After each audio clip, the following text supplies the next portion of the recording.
Bienvenidos a una clase más de Fundamentos de la Psicología. Me conocen ya, soy la licenciada Jessica y les mando un cordial saludo a cada uno de ustedes. Continuamos viendo más temáticas al respecto y el día de hoy vamos a ampliar una temática muy importante de la cual ya habíamos hablado, que son los métodos de investigación científica. Sin embargo, ahora vamos a hablar también de los experimentos formales que son utilizadas por diferentes ciencias, así como para la psicología también. Estos experimentos formales son útiles para alcanzar los objetivos de la psicología con respecto a entender e influir en la conducta, siempre presentes con los objetivos de la psicología, ¿no? Es decir, entender e influir siempre en la conducta.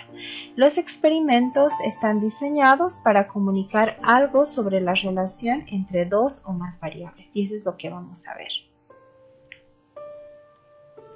En los experimentos formales, la conducta, o más propiamente dicho, las medidas cuantitativas de conducta son comparadas en condiciones diferentes.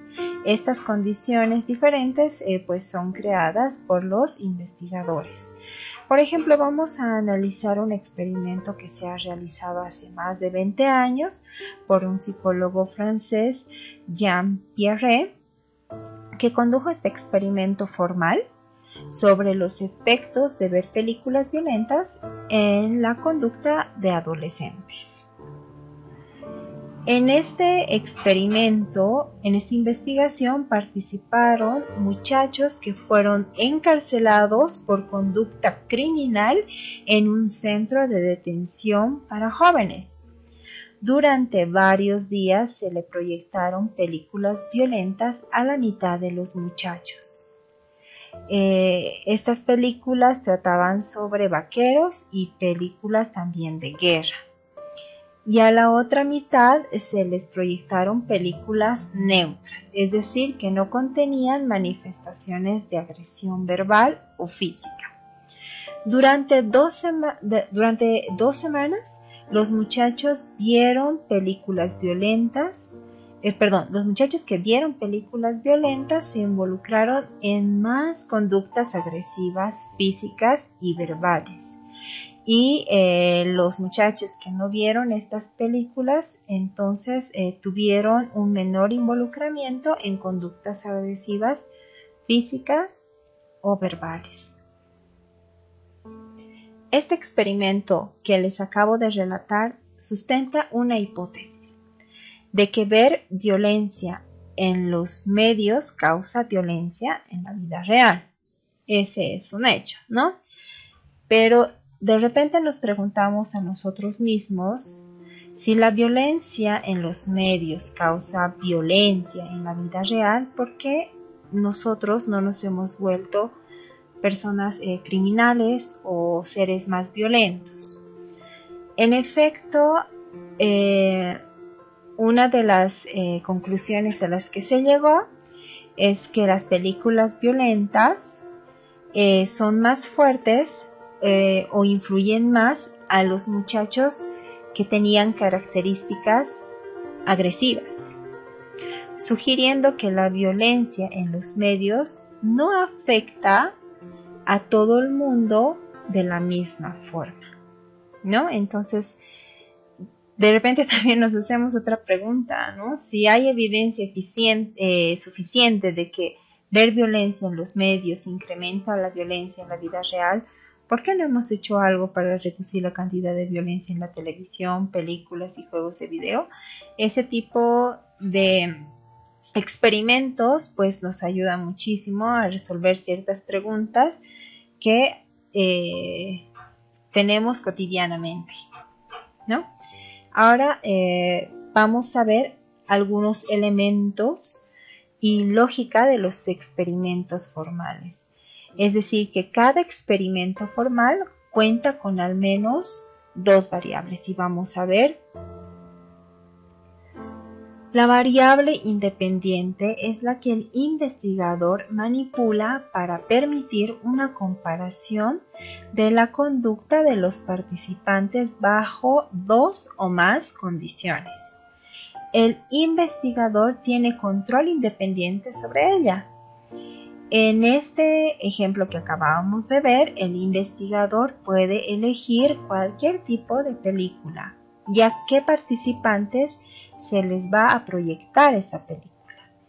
En el caso del experimento formal sobre la violencia en las películas, la variable independiente era el tipo de película, ya sea la película violenta o sea una película neutral, que no es violenta, ¿no?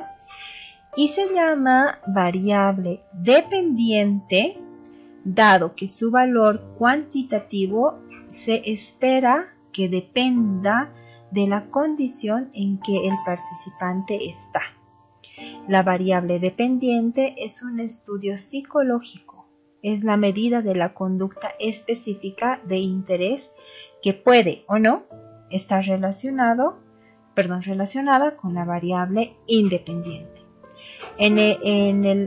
Siguiendo con el ejemplo, la variable dependiente era la cantidad de agresión que adoptaron cada uno de los grupos de muchachos que estaban encarcelados, ¿no?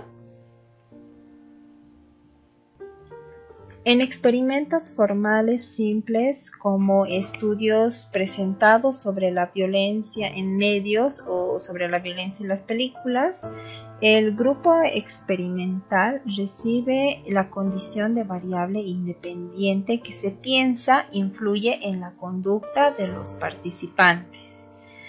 En este caso, esta variable sería que el grupo experimental viera la película violenta, ¿no? Entonces, el grupo de control no recibe nada de la condición supuestamente que activa la variable independiente, es decir, que el grupo de control va a ver películas, pero estas no van a ser violentas.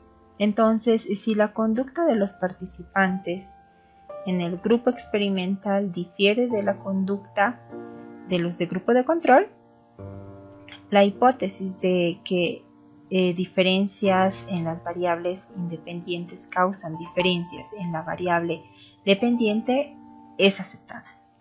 Pero también esto es aceptada bajo ciertas circunstancias. Por ejemplo, los experimentos formales solo son válidos si los participantes son asignados de forma aleatoria, ¿no? Es decir, el experimentador debe de seguir un procedimiento aleatorio, como poner, digamos, los nombres de los participantes en un sombrero y sacarlos sin ver a qué grupo van a pertenecer cada uno, ¿no? Entonces, algo así como a la suerte, ¿no? Para poder entender un poco más. Si el investigador utiliza cualquier otro medio para asignar participantes a grupos experimentales y al grupo de control, el experimento no es válido, ¿no? Entonces, tiene que ser aleatorio. Además, esto tiene por objetivo igualar lo más posible todos los factores que rodean a los grupos. Otro tipo de experimento se llama control placebo en experimentos formales.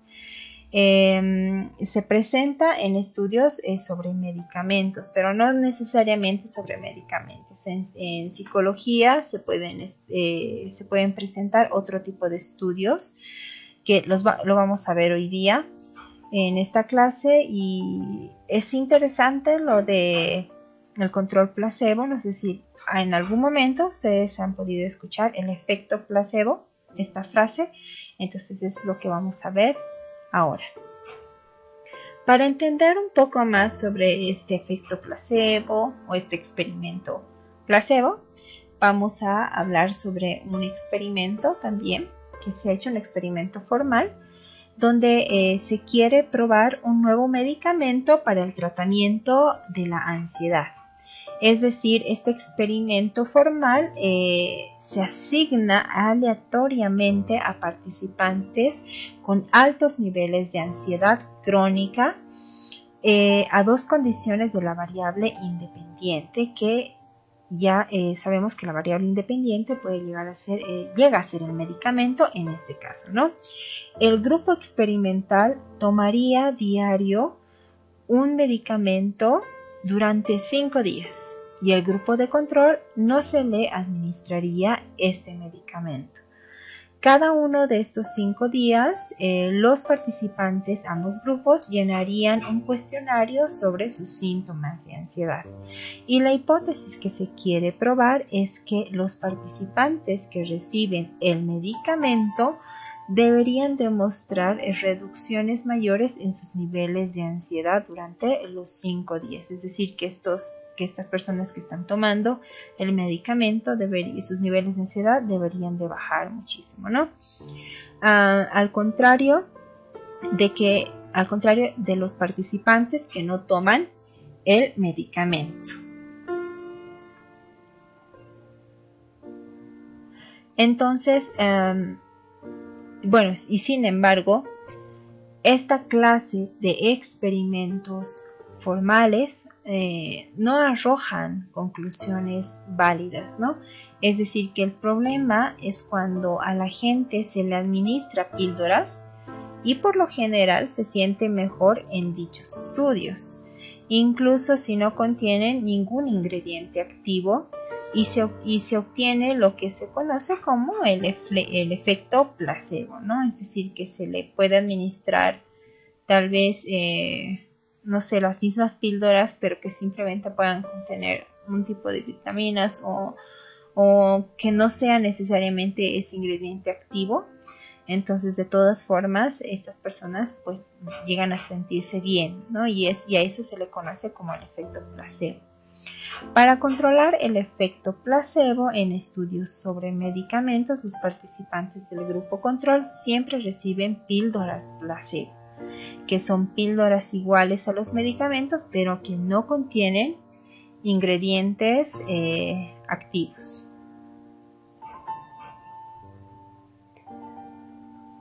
Como les decía en un principio, este efecto placebo en psicología no siempre se trata de píldoras. También se trata de poder realizar tal vez terapias. Por ejemplo, en una investigación sobre la efectividad de un tipo de psicoterapia para tratar el miedo a elevadores, pues se realiza esta terapia que implica que el terapeuta o el psicólogo acompaña a los participantes caminando por primera vez hacia un elevador abierto. Después caminan hacia adentro y hacia afuera del elevador y pueden subir tal vez un piso y así sucesivamente. De eso se trata esta psicoterapia para tratar los miedos a los elevadores. Si al grupo experimental se le da esta nueva forma de psicoterapia, debe de haber un grupo de control que debería de recibir psicoterapia placebo. O sea que para comprobar su validez, sí o sí, deberían de haber un grupo control. En este caso, el grupo control, el grupo de personas que tienen el mismo miedo, se van a encontrar con un terapeuta y van a platicar sobre sus temores de una forma que pareciera psicoterapia, pero que careciera del ingrediente activo. ¿Cuál es el ingrediente activo?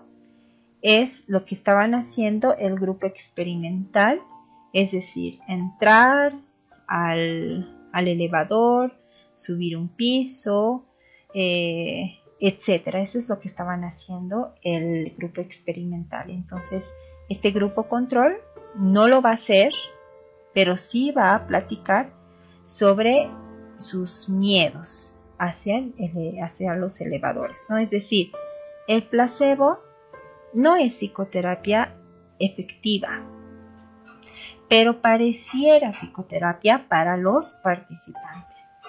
Si esto no se hiciera, sería imposible saber si las mejoras en la ansiedad del grupo experimental fueron el resultado de la exposición a los elevadores o solo de participar en algo que pareciera psicoterapia. ¿No? En general, los investigadores deben crear siempre estas condiciones que resulten lo más idénticas posibles en el grupo experimental y también en el grupo control, excepto por el ingrediente activo que es la variable independiente. Esta es la única forma en que se puede llegar a conclusiones válidas respecto de los efectos de la variable independiente sobre la variable dependiente.